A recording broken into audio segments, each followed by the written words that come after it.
Greetings, greetings, greetings. First, I want to say thank you to all my subscribers and welcome aboard to the new subs. I appreciate you all.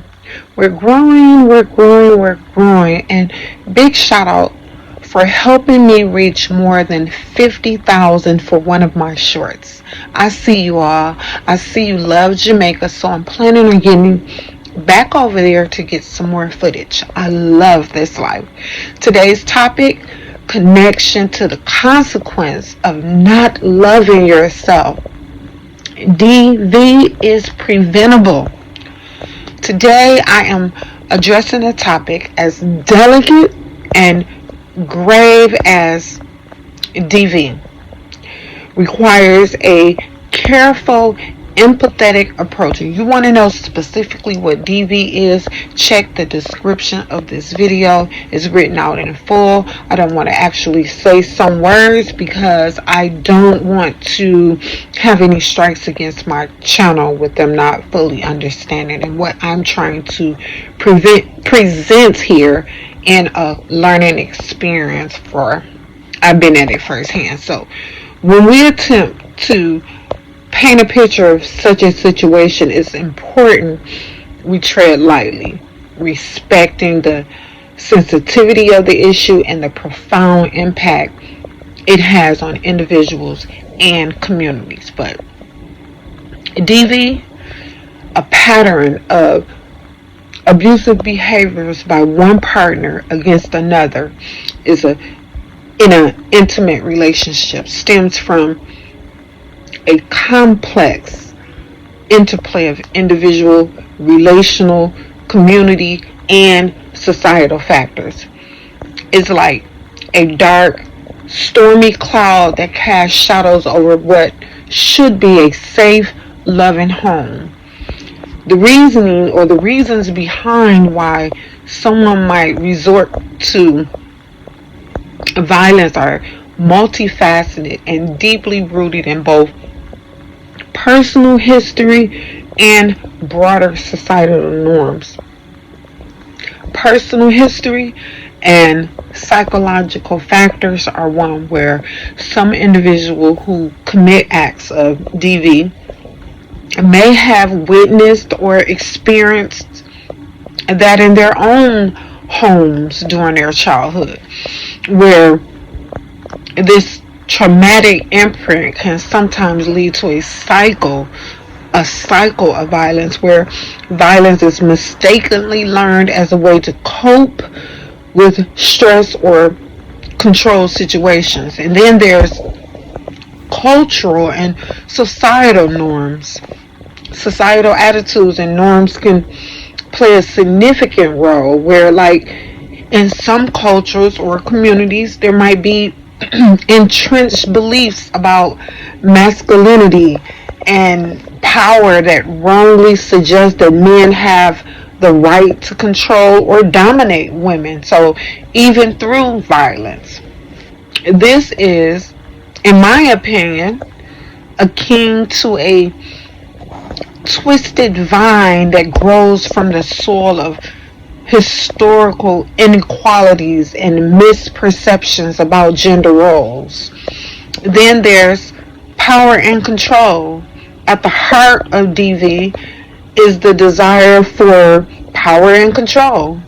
An individual might feel empowered or in control when they are able to exert dominance over their partner, even if this means resorting to physical.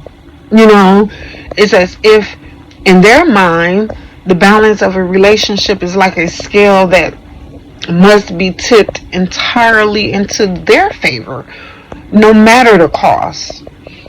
Then we have the lack of accountability and social support. When society communicates or even families turn a blind eye to DV, or when the perpetrator doesn't face consequences for their actions, it can embolden the behavior. It's like a shadow that grows longer and darker when it's not illuminated by the light of justice and support for survivors. It's crucial to understand that no factor, excuses, or no factor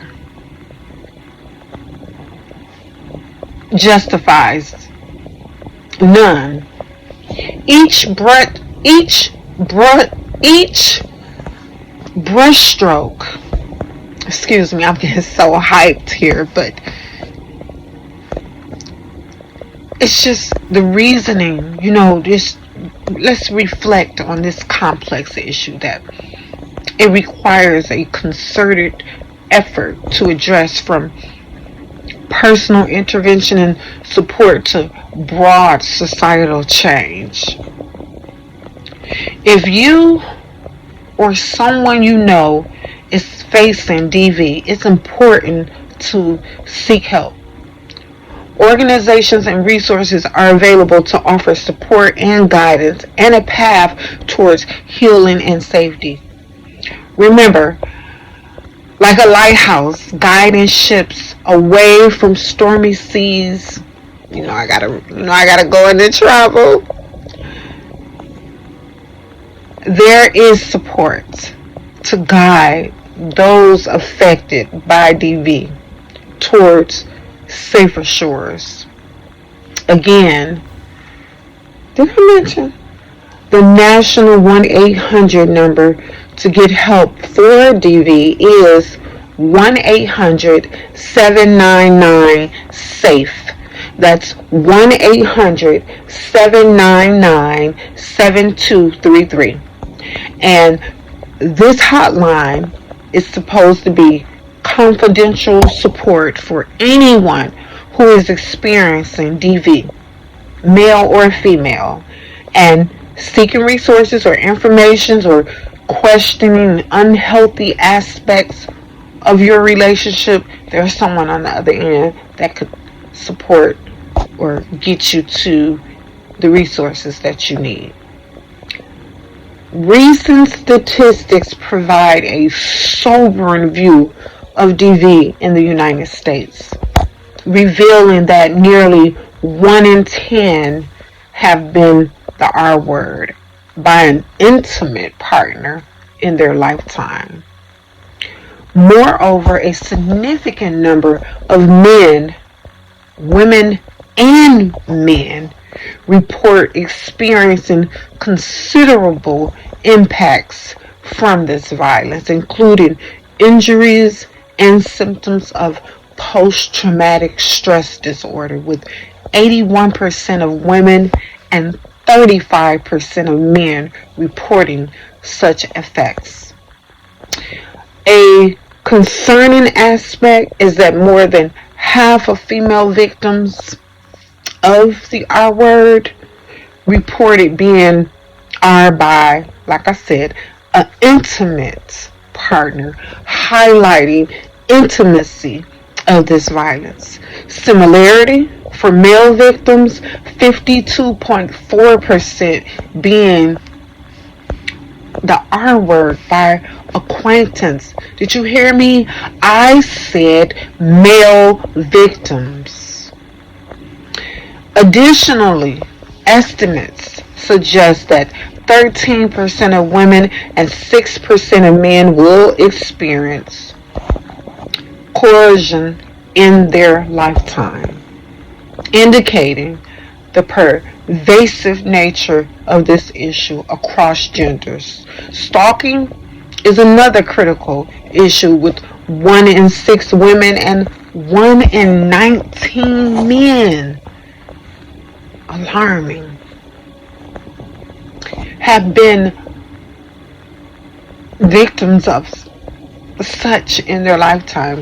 This is absolutely insane.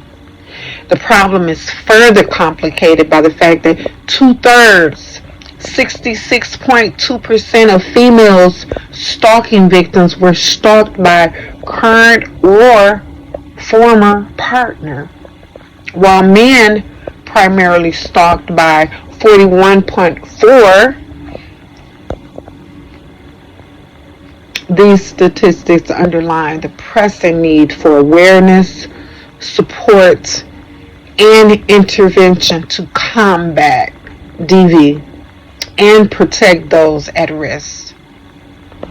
On another front, the National Network to End DV, NNEDV, conducts an annual survey to document the number of adults and children seeking DV services within a single 24-hour period. This survey instrumental in raising awareness about the challenges faced and crucial supports provided by DV programs. The survey helps illustrate the scope of the problem and the vital need for resources to support survivors and their families. But we got to remember, a number of these incidences aren't even reported. A number of victims even feel that what's happening to them is normal. So I want to say that these statistics and efforts underscore the critical need for continued support, awareness, and resources, again, to combat, highlighting importance of societal, community, and individual actions to address and prevent, offering a path towards healing and safety for those affected. Communities have a pivotal role in raising awareness and preventing DV. And here are some strategies and initiatives that communities could adopt, drawing on the insights and various resources for awareness and action equals social change. The principle emphasized the importance of combining public awareness with action to create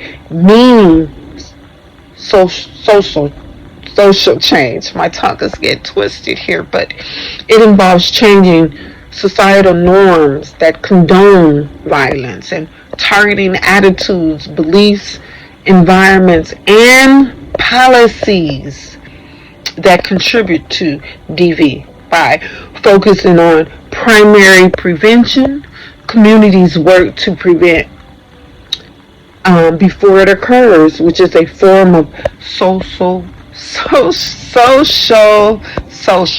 change. Comprehensive resource centers. Communities can leverage resources and support from national centers like the National Resource Center, the National SV Resource Center. The centers offer extensive information and DV prevention and intervention, along with strategies, tools, and lessons learned from programs across the nation, mobilizing communities, engaging communities in supporting, developing, and implementing prevention strategies. Crucial involves educating the community, building support among key stakeholders, prevention efforts, developing programs as time changes, strengthening social networks, and advocating for a community accountability. Where this would look like as a success, the structure would underline DV and cultivate grassroots leadership. It has to be grassroots to enhance the sustainability in the prevention efforts, emphasizing multi-level interventions where ecological perspectives adopted.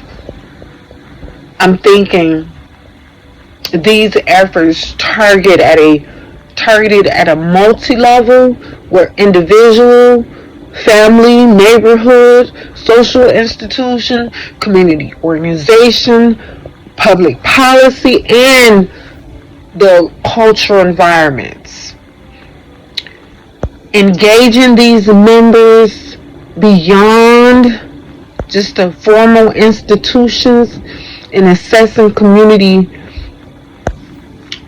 capacity, I believe would support and sustain where these strategies as initiatives should emphasize strengthening community assets and incorporate various forms of recognizing and interconnecting cause, effect, and solutions, where we can showcase the importance of multifaceted approach to prevention and our extensive record keeping. But anyway, I want to say, even without community, we start individually. We can have a number of impacts where definitely when, let's say, strengthening families, we strengthen communities. So it's a double reward. For individually, there are numerous impactful ways one can contribute to raising awareness and preventing DV. Here's a synthesis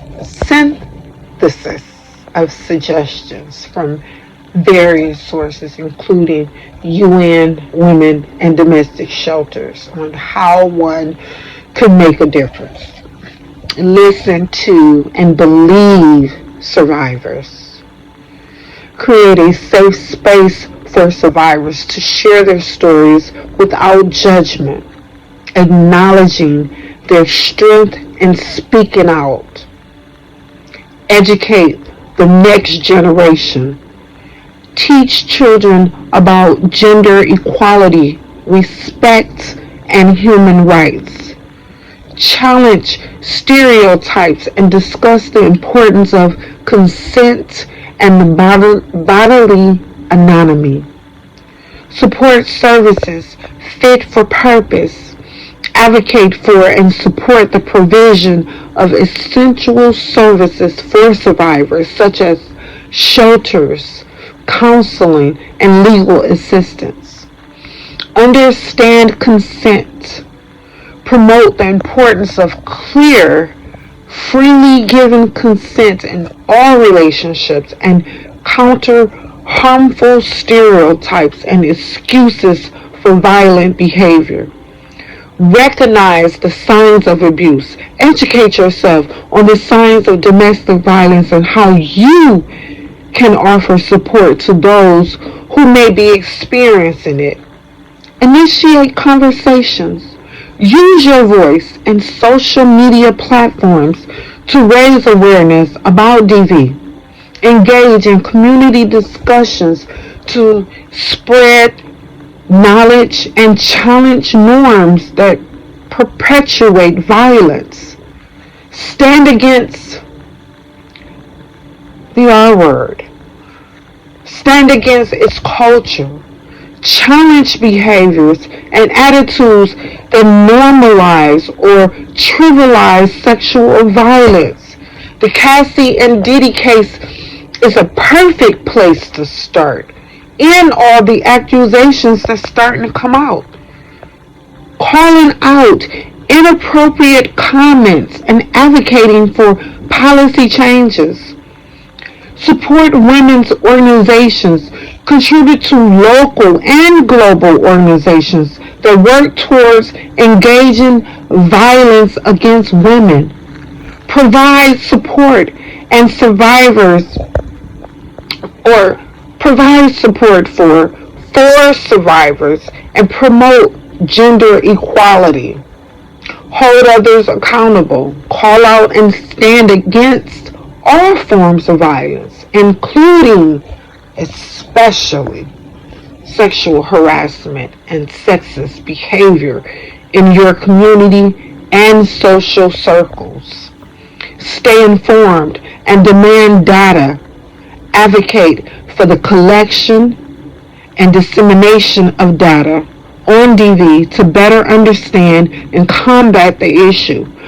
Furthermore, recognizing the warning signs of abuse, not ignoring violent situations, being available to support someone in danger, knowing the contact information for local shelters, and regularly checking in on those you're concerned about are practical steps you can take to help prevent DV in your community. Taking action, no matter how small, contributes to a larger movement towards ending DV and supporting survivors. Your voice, your advocacy, your support can make a difference, a significant difference in the lives of those affected by DV. And now, this time, again, the national number to get help for DV victims is 1-800-799-SAFE. That's 1-800-799-7233. And again, this hotline provides confidential support 24/7 for anyone who is experiencing DV, seeking resources or information, or questioning unhealthy aspects of their relationship. Stay safe out there, y'all. Until next time, blessings upon blessings upon blessings. You are indeed blessed to be a blessing. Let that light shine. See you in the next video. God bless.